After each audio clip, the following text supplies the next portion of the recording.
This is Chase Barnett with LPN News Online.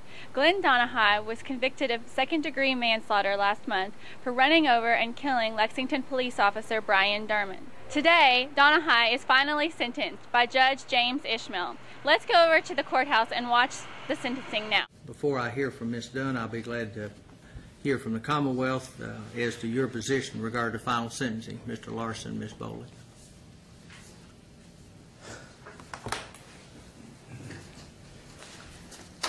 Under Kentucky sentencing law, Your Honor, you have are aware that when a convictions involving Class C or Class D felonies, no matter how many, the maximum that the legislature says that a defendant can be sentenced to is 20 years, even if the jury decided 100 years. The fact of the matter is this defendant can be sentenced to 20 years. We don't agree with it, but that's what the legislature has done. He has credit for 484 days. Under manslaughter in the second degree, assault in the second degree under the legislature's mandate are not violent crimes. Although somebody's killed, somebody's been stabbed. Nonviolent crimes. As a result, this defendant will be eligible for parole after serving 20%. He's also, thanks to the legislature, given credit. Just a moment, Ms. Dunn. I'm going to give you a chance.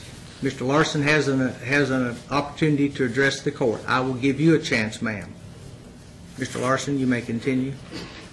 He gets credit for 484 days that he's been in custody. That means he'll be eligible for parole in 2 years and 8 months and 16 days. All we can do right now is ask the court to sentence him to the maximum you can under the legislature's mandate. That'd be 20 years. Thank you, Mr. Larson. But I would hope at the end of the day that somebody with a little common sense would look at this.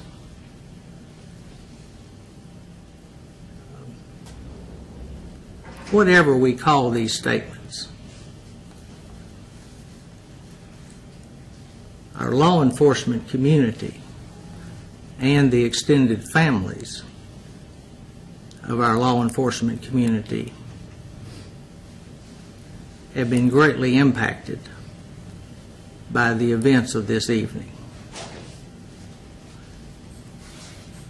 Whatever the legislature chooses to call them, this court believes that they are victims, maybe not to the extent of Mrs. Derman or Braden, but our extended law enforcement community have been greatly impacted and are victims in the court's mind. And I have read and considered these statements. And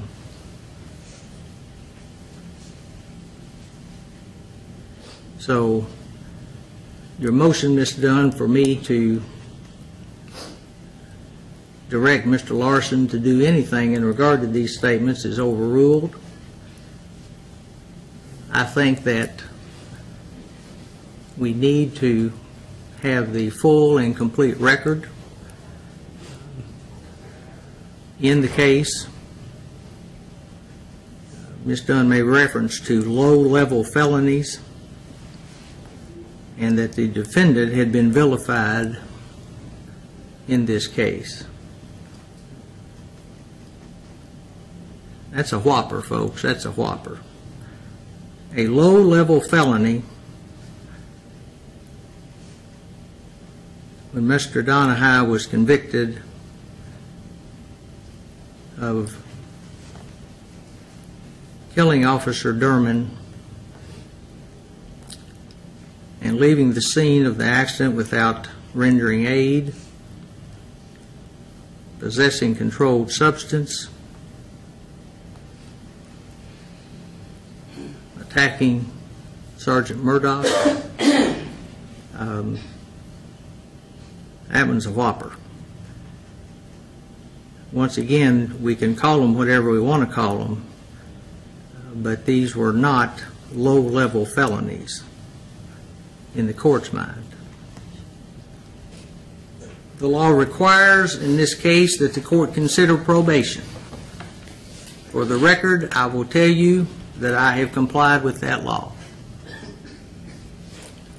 The court has also given due consideration to the nature and circumstances of this crime, the extended history, criminal history of the defendant,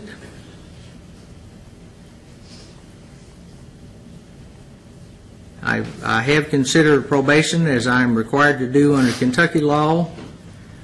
However, the court believes it's important and necessary for the protection of the public that probation be denied.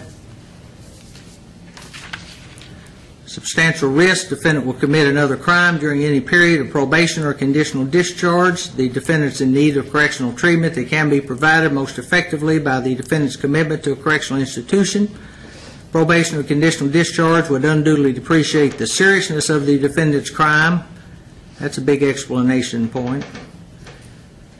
Due to the defendant's prior criminal record, due to the defendant's failure to maintain regular employment, due to the terribly violent nature of the crime, due to the terribly dangerous nature of the crime, due to the defendant's failure to benefit from a previous probation, due to the fact that the victim in this case was a Lexington police officer on active duty at the time of the offense. For all those reasons, the court, in accordance with the jury verdict to the maximum extent that the court is permitted by Kentucky law under count 1, second-degree manslaughter, 10 years. Count 2, leaving the scene of an accident, failure to render aid or assistance, 5 years. Count 3, assault in the second degree, Sergeant Murdoch, 10 years. Count 7, assault in the fourth degree, 12 months. Count 8, possession of controlled substance, cocaine, 5 years. Count 9, possession of marijuana, 12 months. Count 10, possession of drug paraphernalia, 12 months. Very, very disgustingly, the court is compelled under Kentucky law. I'm going to run counts 1 and 3, the 2 Class C felonies. The sentences were 10 years imposed by the legislature. I'm going to run those consecutive for a maximum of 20 years, which is the maximum under Kentucky law, regrettably. As I've indicated previously, I would hope at the end of the day that the legislature may not call this a violent offense or a violent offender. I don't know what on earth else you would call it when a police officer in the line of duty is run over and killed but a violent offense. I would hope and pray at the end of the day that somebody with a little common sense would take a hard look at this in regard to any further consideration of this case. We're adjourned. Thank you. There you have it. Doneghy was sentenced to 20 years in prison for killing Lexington police officer Brian Derman. He is eligible for parole just under 3 years from now. This is Chase Barnett with LPN News Online.